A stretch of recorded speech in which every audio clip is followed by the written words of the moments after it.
இன்னைக்கு வந்து லஞ்சுக்கு வந்து பாலக் பொங்கல் பண்ண போகிறோம். பாலக் கிச்டி. ஆமாம்ப்பா. கீரை பொங்கல். ஆமாம். ஓகே. இது வந்து 1 pot ரைஸு. இது பிரேக்ஃபாஸ்ட்டுக்கும் சாப்பிடலாம், லஞ்சுக்கும் சாப்பிடலாம். ஓகே. இது கூட கடி நல்லாயிருக்கும், இல்லை நார்மல் தயிர் அண்ட் பிக்கிள் ரொம்ப நல்லாயிருக்கும் சாப்பிட்றதுக்கு.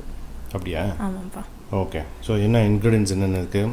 இதுக்கு வந்து எவ்வளோ ரைஸ் எடுத்துக்கிறோமோ அதில் 1 பங்கு வந்து பேத்தம்பருப்பு. ஆமாம், பாசிப்பருப்பு.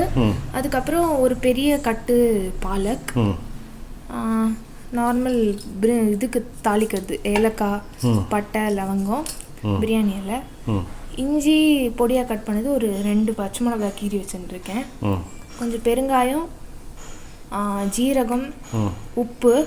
இது வந்து ஜீரகம், மிளகு, தனியாக சேர்த்து வறுத்து அரைச்ச பொடி. ஓ, ஸோ ஜீரகம் தனியாகவும் போடணும், இந்த பொடியிலும் இருக்கும். ஆமாம், கொஞ்சம் இதில் வந்து தனியாகவும் மிளகும் அதிகமாக இருக்கும், ஜீரகம் கம்மியாக இருக்கும். Okay okay. ஜீரகம், மல்லி, மிளகு. ஆமாம், சேர்த்து அரைச்ச பொடி எல்லாமே வந்து ஒரு 1/4 டீஸ்பூன் இல்லை? ஆமாம்ப்பா. ஓகே. அப்புறம் பெருங்காயம். ஆமாம், கொஞ்சம் மஞ்சள் பொடியும் போட்டுக்கணும். மஞ்சள் பொடியும் போட்டுக்கலாம். Okay, right. பார்க்கலாமா? இது வந்து 1 pot ரைஸு. ஆமாம்ப்பா. ஒரே இதில் குக்கரில் இது எல்லாத்தையும் போட்டு பண்ணிடலாம். விசில் விட்டு ஆஃப் பண்ணால் ரெடி. சூப்பர். பார்க்கலாமா? பார்த்துக்கலாம்.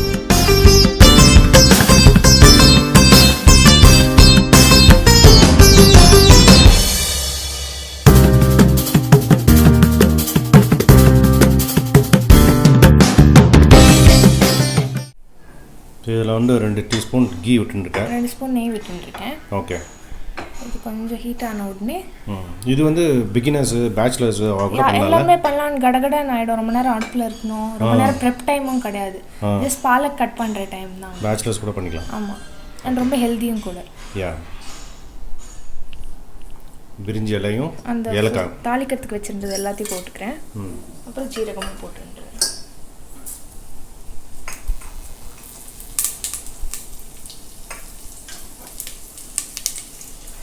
இது தாளிக்கிறது நெய்யில் தாளிச்சா தான் நல்லா இருக்கும். ஆமாம், நல்லா வாசனை இருக்கும்.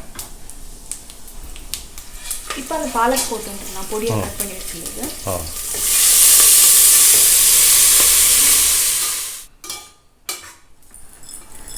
இப்போ பெருங்காயம் போட்டுக்கிறேன். ஓகே. அடுத்தது இஞ்சி, பொடியாக நறுக்கி வச்ச இஞ்சியும் பச்சை மிளகாய். இந்த ரைஸ்க்கு அண்ட் கீரை பருப்பு எல்லாத்துக்கும் தேவையான உப்பு போட்டுடலாம். இப்போவே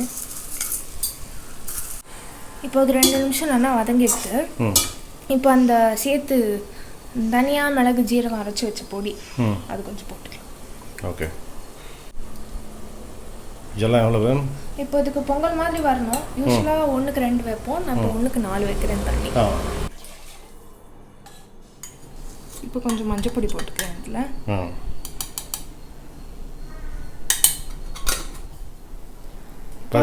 பாசிப்பருப்பும் போட்டுருக்கேன். இப்போ நான் 2 டம்ளர் ரைஸ் எடுத்துட்டுருக்கேன். ஸோ 1 டம்ளருக்கு 4 டம்ளர் தண்ணி, 8 டம்ளர் தண்ணி விட்டுருக்கேன். ஓகே. இப்போ ரைஸ் போட்டுக்கலாம்.